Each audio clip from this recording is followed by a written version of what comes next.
Yeah, it's 100. This is a it's the same time, but it's cheaper by 100. So that's always nice. So um, Kerrigan actually doing a really good job here, producing these, constantly producing probes. I mean, even if it's just off of one base, he is still producing probes, making that a simulator. He has got a very good economy going here.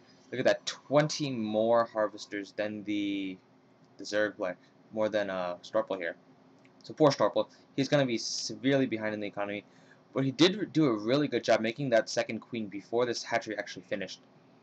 So he could get that creep tumor out. He could have enough energy for a larva thingy, inject larva. And so we do see an overseer here.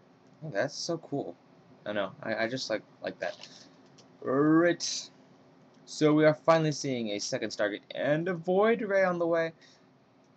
Oh, oh. Look at this like sweet micro right here. Simply because Kerrigan is using this outranging event. Oh, look at that blink. That is a sweet blink right there. Run, roaches, run! Do you have that speed boosted? No, you don't. You guys are gonna die. Oh, I'm so sorry about that. But he does have 5 more roaches in his speed link. Alright, it's pretty vital if you have a unit that outranges, is out, basically faster than you, to stay on the creep as a Zerg, because you don't want to get outrun and then sniped and die, because that's not usually a pretty ending. So we do have a couple speedlings here. Whole bunch of larvae, more than someone knows what to do with. He does have a huge abundance of gas. Honestly, I would say go for mutas, hydras, or something. Run, Zergling, run! Yeah, that's actually a really fun custom game. But the fact that you can save kind of makes it lame, because you can essentially cheat if you're good enough. Anyway, back on topic. So Storple is actually doing a pretty good job for a silver player on spreading this creep. So he sent me this like, oh my gosh, this game is great. The 3 games that I did receive from him by email were actually 3 of these games where he is facing Kerrigan all 3 times. I did actually watch the second replay, and it does get better than this, so don't worry about that. Alright, so, this dude really, Storple really needs to do a tech switch into Hydras, or get more Queens or something. Otherwise, he won't be able to fight this off. He's making 6 more drones, not really the best idea right now. He should be going for mass Hydra to take care of this force, because if you have Hydras, the Stalkers will do 4 less damage, and the air will be able to be countered against. So that's always nice, and he will have that range bonus if he gets that upgrade. So we are seeing a Hydra's on the way, an infestation pit on the way. We may be able to see some hive tech, but I don't know because I haven't really watched this yet. But I did see the second one because, I don't know, I'm crazy like that. I like watching the second one first and the first one second. And casting. Okay, so Storple does have a huge stockpile of gas. He should make some infestors. He should make some more hydras. He should make some mutalisks. Yes, that's us. The word didn't come to mind. Alright, so what Kerrigan should do right now is go totally bonkers and just like go right here and destroy this Hydra Den, and then leave as soon as possible, because like as you guys can see that all these forces are massed up right here. So this is actually a really bad timing.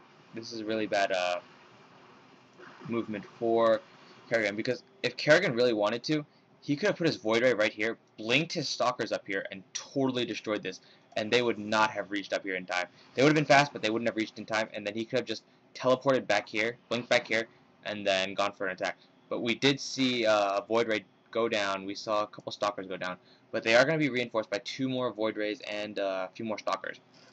But as you guys can see, Kerrigan doing a really good job, just keep constantly making probes, while Storple is being forced back into a defensive position. But this is actually a really nice choke, because if you can set up some sort of, if you set up a few spine crawlers here, that'd be really crucial, and then you can have your Hydralisk move back and forth and try to snipe these down, because spine crawlers do bonus damage to these Stalkers, and we are not seeing any Zealots on the way. We're only seeing Stalkers and Void Rays, so it would be kind of crucial if he got more spine crawlers. Without only lessen his drone count. So he should either make more drones, make more spine crawlers, make a decision here. or just go straight for mutas. And well, actually, mutas would be horrible for this. I'm sorry, I can see that he should go for broodlings because broodlords, not broodlings. Who wants broodlings when you can have broodlords? Anywho, no upgrade on the Hydralistan. We are not seeing any production. We are just seeing we're seeing more roaches. Not really the best idea because stalkers do bonus damage and roaches do have less range, but roaches do have that bonus 55 HP. Not gonna make that much of a difference though because they can easily be sniped by a single stalker due to the range bonus and the blink. So we're gonna see this overlord. Wow, that is a fast overlord. So this overlord is gonna see this expansion, and oh my gosh, we're gonna see another battle. Trying to hold up this choke point right here, but I don't think he'll be able to do it. This queen needs to like totally get on this action, start transfusing. She has plenty of energy to do so. She can get 4 transfusions in easy, but she does not keep the tanks alive. And this one's gonna go down. This one's also gonna go down, but the whole entire stalker army will not be able to be stopped due to this the focusing down of the void rays. The void rays are pretty crucial to be focused down, but the amount of stalkers is just ridiculous.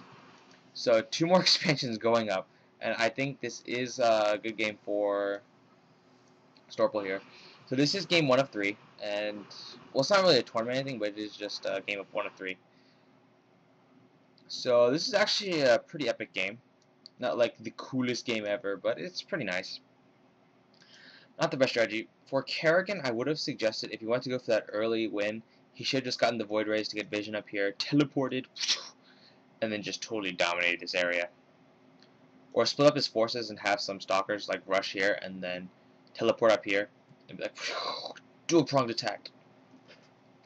And for my poor buddy Storple here, I honestly would have said, just mass up on some more drones, dude. Just constantly be making 1 drone and like seriously,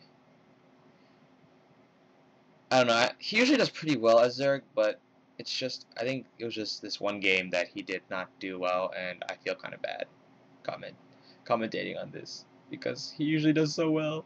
Look at this Overlord. He's like, "Ooh, look gold." It's like, "Oh, you guys are all gonna die." Okay, that sucks. And all these probes are also happy. I actually counted up the warp gates for this game, and I think it was 10. Yeah, wait, I think it was 10. 1, 2, 3, 4, 5, 6, 7, 8, 9, 10. So we did have 10. Well, these are gateways, but they could potentially have been warp gates. So 10 warp gates would have been pretty scary. So like, imagine every 30 seconds, 10 stalkers just showed up. It's like boom. Just imagine how scary that would be. Just imagine. Let's check out the units lost tab. Storple did lose a crap load of more units. He did lose about 1,375 more resources. But check the APM. APM was pretty much the same. Storple was about 8 higher in terms of average, but that did not save him one bit. So, to you guys that are new, APM is not the most important thing. The most important thing is macroing up, getting a huge army, and moving out and totally destroying your opponent. So ignore all those people who are like, oh my god, I have 300 APM, I'm so pro. Just ask them what league they're in, they're probably in like gold or something, or like silver. I'm in gold, but my APM's like 40. But I do pretty well. On a scale of 1 to 10, 6 being the highest, I am like a 5 or a 4. Wait, that's actually pretty high. Because if 7 is now the new 1, and then 6 is the new 10, I guess I would be like a... what is that? A 3. Yeah, I'd be a 3. So, I'd be kind of like in the middle.